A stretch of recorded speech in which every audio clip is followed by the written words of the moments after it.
সত্য কখনো হারায় না। সত্যের জয় সর্বদাই অবশ্যম্ভাবী। শ্রীকৃষ্ণ গীতায় আমাদের এই চিরন্তন শিক্ষা দিয়েছেন।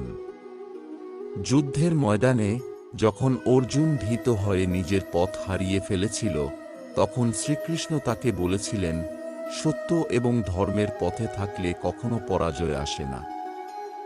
তুমি যদি তোমার কর্মে সত্যবাদী হও, যদি ধর্মের পথে চলো, তবে সাময়িক বাধা আসলেও শেষ পর্যন্ত তুমি জয়ী হবে।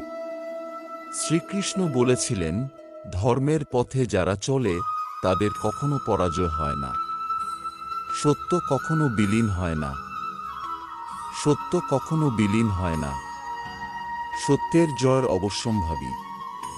তাই সত্যের পথে অটল থাকো, সাহসী হও এবং জীবনকে তার সত্যিকারের পথে চালিত করো।